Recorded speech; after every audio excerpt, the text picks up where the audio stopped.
One आज हम जिस टॉपिक को एक्सप्लोर करेंगे उसका नाम है वेक्टर्स। आखिर वेक्टर्स किसे कहते हैं?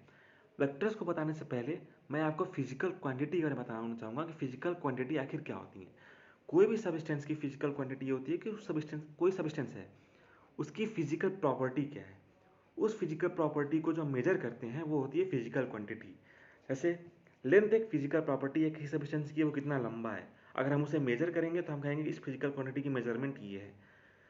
वॉल्यूम है किसी गिलास में पानी भरा हुआ है, उस पानी में कितना, उस गिलास में कितना पानी है वो फिजिकल क्वांटिटी है। और उसको जब मेजर करते हैं तो हम कहते हैं कि इस फिजिकल क्वांटिटी यानी वॉल्यूम की इतना मेजरमेंट है। तो दुनिया भर में कोई भी फिजिकल क्वांटिटी हो, कोई भी फिजिकल क्वांटिटी हो, अगर उसके पास सिर्फ मैग्नीट्यूड है या सिर्फ हम उसको उसके मैग्नीट्यूड से ही हर चीज़ डिफाइन कर दे रहे हैं, उसकी उसको उसमें डायरेक्शन बताने की ज़रूरत नहीं है। उसमें हम सिर्फ एक ही चीज़ डिफाइन कर दे रहे हैं उस चीज़ को कि उसका मैग्नीट्यूड कितना है। इस चीज़ से अगर उस चीज़ को हम डिफाइन कर दे रहे हैं तो वो क्वांटिटी हो जाती है कि स्केलर क्वांटिटी। जैसे लेंथ हुआ, लेंथ लेंथ अगर मान लीजिए किसी ऑब्जेक्ट की लेंथ 8 मीटर है, तो 8 मीटर हम देख लेंगे कि हाँ ठीक है 8 मीटर है। इसका डायरेक्शन हम नहीं बता रहे हैं कि इसका डायरेक्शन किस डायरेक्शन में 8 मीटर है, कहाँ है, सिर्फ 8 मीटर है। अगर हम ये बताएंगे कि किसी फिजिकल सब्सटेंस की लेंथ या फिजिकल क्वांटिटी 8 मीटर है, उसकी लेंथ या फिजिकल क्वांटिटी की मेजरमेंट 8 मीटर है, तो उसमें हम सिर्फ 8 मीटर बता देंगे कि हाँ ठीक है ये हमारा मैग्नीट्यूड है। इसमें हमें डायरेक्शन बताने की ज़रूरत नहीं है कि इतना से लेकर यहाँ से हम यहाँ से लेकर यहाँ तक एरो बना के चले, ये बताने की ज़रूरत नहीं है। अगला है वॉल्यूम। वॉल्यूम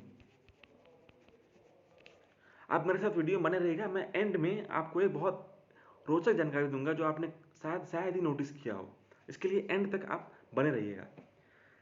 देखिए volume, volume of the substance क्या होता है कि कोई ऑब्जेक्ट की कैपेसिटी कितनी है कि कितना कितना कितना वो होल्ड कर सकता है। जैसे पानी है, पानी का वॉल्यूम होता है 80 मीटर क्यूब या 100 मीटर क्यूब या 120 मीटर क्यूब, जो भी हो कंटेनर में भरा हुआ है, तो उसकी कैपेसिटी कितनी है, इसका 80 मीटर क्यूब कैपेसिटी है ये पानी होल्ड करने की। मान लीजिए कोई मग है, मग की कैपेसिटी 60 मीटर क्यूब है, यानी 60 मीटर क्यूब उसका वॉल्यूम है मग का, तो उसमें 60 मीटर क्यूब पानी भरा जाएगा। जैसे मग का कोई बड़ा मग है, उसकी कैपेसिटी है 100 मीटर क्यूब, तो 100 मीटर क्यूब लिक्विड या कोई पानी या कुछ भी भरा जा सकता है। तो उस मग की क्या कैपेसिटी है 100 मीटर क्यूब। तो हम बिना डायरेक्शन बताए, बिना कुछ बताए, सिर्फ मैग्नीट्यूड बता के उसका मैग्नीट्यूड कितना है इस चीज़ के बारे में जानकारी देकर हम बता दे रहे हैं। इस चीज़ के बारे में जानकारी देकर हम बता दे रहे हैं कि वो उसकी प्रॉपर्टी को डिफाइन कर दे रहे हैं कि इतना हो होल्ड कर सकता है। इसमें हम और कोई एक्स्ट्रा चीज़ नहीं डिफाइन कर रहे हैं। तो जब किसी एक्स्ट्रा चीज़ों को डिफाइन करने की जरूरत ना हो, सिर्फ हम उसके मैग्नीट्यूड से उसके प्रॉपर्टी को डिस्क्राइब कर दें, तो उसे हम कहते हैं स्केलर क्वांटिटी या उसे कहते हैं स्केलर क्वांटिटी। तो ये तो हो गया स्केलर क्वांटिटी। अब वेक्टर क्वांटिटी क्या होता है? वेक्टर क्वांटिटी जिस चीज़ को डिफाइन करने के लिए हमें लेंथ के साथ साथ मैग्नीट्यूड भी हो चाहिए।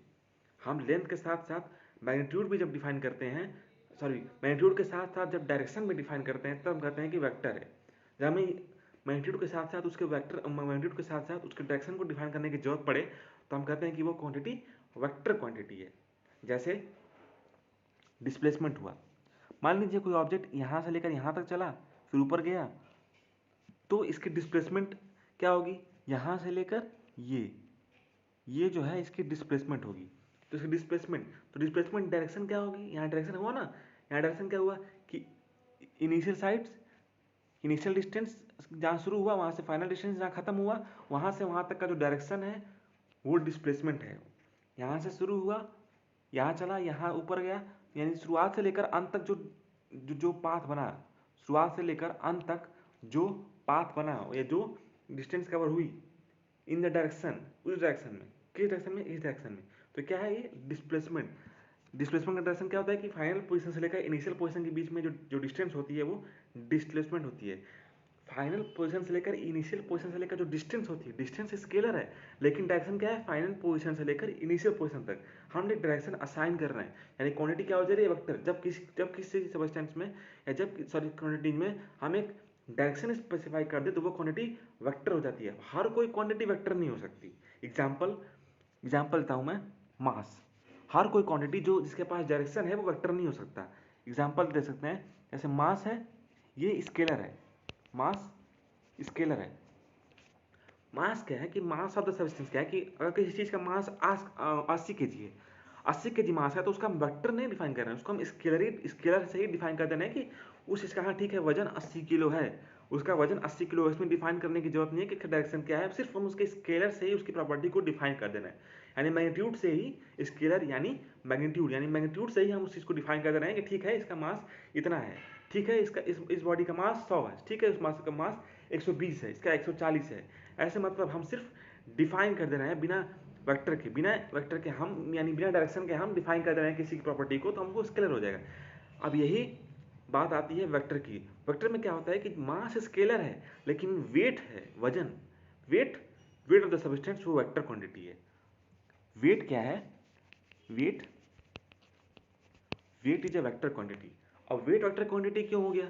हमने तो सिर्फ मास एक स्केलर है, अब मास में सिर्फ 1 का गुणा करें, 2 का गुणा करें, 3 का गुणा करें तो मास ही रहेगा, तो मास बढ़ेगा तो फिर क्यों वो वेक्टर हो गया? वो तो स्केलर ही रहना चाहिए था, क्योंकि मास में हम 1 गुणा किए, 2 गुणा करें, 3 गुणा करें, और यहाँ पर मास में क्या गुणा कर दिए? मास में सिर्फ 10 का गुणा कर दिए तो वो वेक्टर हो गया। अब ऐसा क्यों हुआ? मास में सिर्फ 10 का गुणा करने पर कोई चीज़ वेक्टर हो गई, ऐसा क्यों हुआ?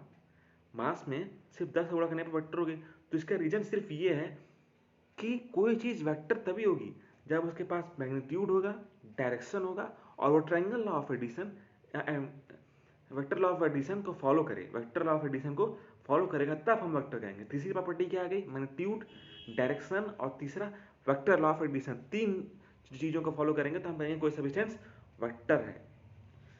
अब हम वेक्टर को डिनोट कैसे करते हैं? वेक्टर को हम डिनोट कैसे करते हैं? वेक्टर को हम बोल्ड कैपिटल लेटर से डिनोट करते हैं, जैसे ए, ये बोल्ड है, इसको बोल्ड कर देंगे, और कैपिटल लेटर से डिनोट करते हैं। या बोल्ड करने से अच्छा है हम ए के ऊपर एक एरो दिखा देंगे तो हम कहेंगे कि ये सब्सटेंस वेक्टर क्वांटिटी। जैसे मान लीजिए एल के ऊपर एक एरो दिखा देंगे तो लेंथ एक पार्टिकुलर डायरेक्शन में है, लेंथ इधर है, डिस्प्लेसमेंट है, लेंथ इधर है, डिस्प्लेसमेंट है, मतलब कि एक मैग्नीट्यूड के साथ एक हम डायरेक्शन स्पेसिफाई कर देंगे तो हम कह देंगे वो वेक्टर क्वांटिटी है। अब क्या होता है कि जो वेक्टर क्वांटिटी होती हैं उनका एक लेंथ, मान लीजिए ये एक वेक्टर क्वांटिटी है, तो जो ये होता है ये लेंथ, ये ए से लेकर बी तक जो लेंथ है ये वेक्टर की लेंथ है। जैसे 8 मीटर ट्रेवल किए, डिस्प्लेसमेंट है 8 मीटर, तो हम 8 मीटर का लाइन ड्रॉन किया, 8 मीटर का, और डायरेक्शन क्या था? ये था 8 मीटर का, ये जो होगा ये लेंथ, ये 8 मीटर का होगा, और इस एरो से हम डिनोट करते हैं। एरो क्या दिखाएगा? डायरेक्शन, और जो लेंथ है ये 8 मीटर, ये दिखाएगा कि उस वेक्टर का मैग्नीट्यूड कितना है, उस वेक्टर की वैल्यू कितनी है।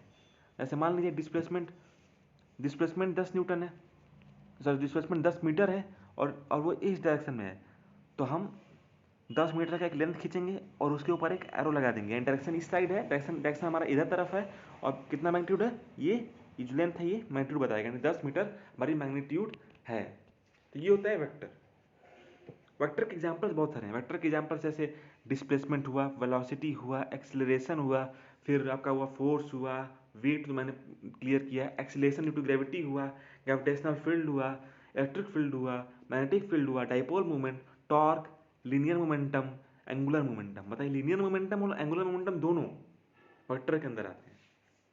और स्केलर के mass, volume, distance, speed, density, work, power, energy, length, gravitational constant G, specific heat, specific gravity, charge, current, potential, time, electric field, magnetic flux, pressure, surface tension और temperature, और भी बहुत कुछ। तो अब जो मैंने बताया कि वेक्टर्स किसे कहते हैं? जिसके पास मैग्नीट्यूड हो, डायरेक्शन हो, और वो ट्रायंगल लॉ ऑफ एडिशन को फॉलो करता हो। तो उसी में अगला कैटेगरी आता है करंट का। मान लीजिए कोई करंट ऐसे आई, एक करंट ऐसे आई, और इसका ऐसे, एक करंट ऐसे है, ये करंट ऐसे, एक ऐसे, और एक करंट इधर, यानी I1 plus I2 is equal to I होता है, ये पाया गया है। लेकिन ये डायरेक्शन क्या है इसकी? यहाँ से लेकर यहाँ तक, यहाँ से लेकर यहाँ तक, और ये बराबर है इसके, लेकिन ये वेक्टर नहीं है। इसके पास डायरेक्शन है, इस करंट मूव कर रहा है, करंट एक इस डायरेक्शन मूव कर रहा है, करंट इस डायरेक्शन में कर रहा है, फिर करंट इधर चला गया। तो ये करंट का डायरेक्शन है, लेकिन ये ट्रायंगल लॉ ऑफ एडिशन या vector law of addition follow नहीं करता है, इसलिए ये वेक्टर नहीं है।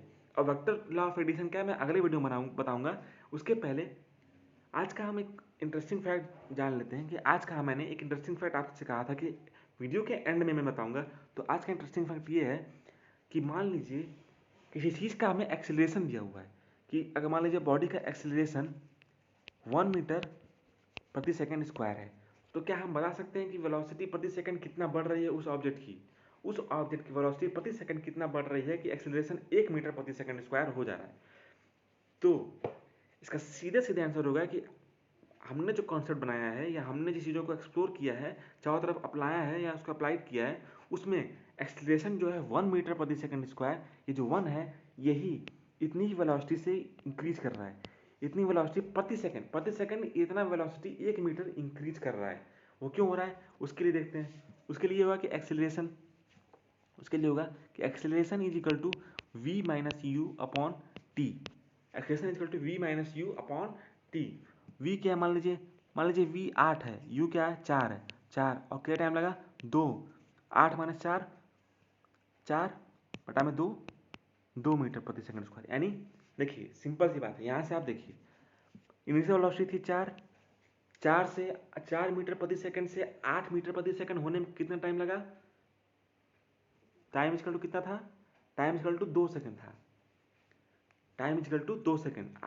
4 से लेकर 8 मीटर प्रति सेकंड वेलोसिटी गेन करने में टाइम कितना लगा? 2 सेकंड। यानी प्रति सेकंड 2 मीटर प्रति सेकंड अलाउ इंक्रीज किया होगा तभी ना 8 बचा होगा। 4 के बाद अगला 6, 6 के बाद अगला 8, यानी प्रति सेकंड 2 मीटर प्रति सेकंड 2 मीटर प्रति सेकंड वेलोसिटी इंक्रीज की होगी तभी ना 2 सेकंड में 4 के बाद 8 पहुंच गई। तो 2 मीटर प्रति सेकंड जो इंक्रीज कर रहा है वो क्या है? प्रति सेकंड। 2 मीटर प्रति सेकंड वेलोसिटी प्रति सेकंड इंक्रीज कर रही है, तो 2 मीटर प्रति सेकंड क्या हो जाएगा?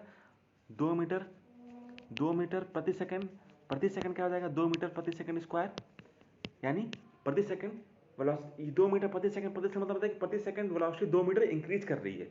4 से 8 हो गई 2 मीटर 2 सेकंड में, तो 4 2 6 2 8, यानी 2 मीटर प्रति सेकंड इंक्रीज कर रही है। तो 2 मीटर प्रति सेकंड वेलोसिटी प्रति सेकंड हर एक सेकंड में 2 मीटर इंक्रीज कर रही है प्रति सेकंड वेलोसिटी। तो क्या 2 मीटर प्रति सेकंड क्या हमारा एक्सेलरेशन? तो हमारा एक्सेलरेशन क्या आया था? 2 मीटर। यानी अगर किसी ऑब्जेक्ट का एक्सेलरेशन जितना ज़्यादा होगा, अगर किसी ऑब्जेक्ट का एक्सेलरेशन 1 होगा तो ऑब्जेक्ट प्रति सेकंड 1 मीटर अपग्रेड कर रही है, आगे बढ़ रही है, इंक्रीज कर रही है।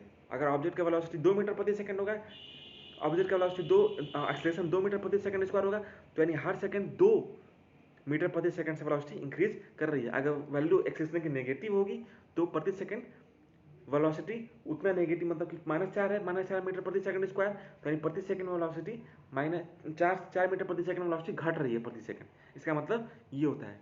तो उम्मीद है आपको अच्छा लगा होगा। आगे की वीडियो में हम triangle law of addition, vector law of addition के बारे में डिस्कस करेंगे। Thank you for watching.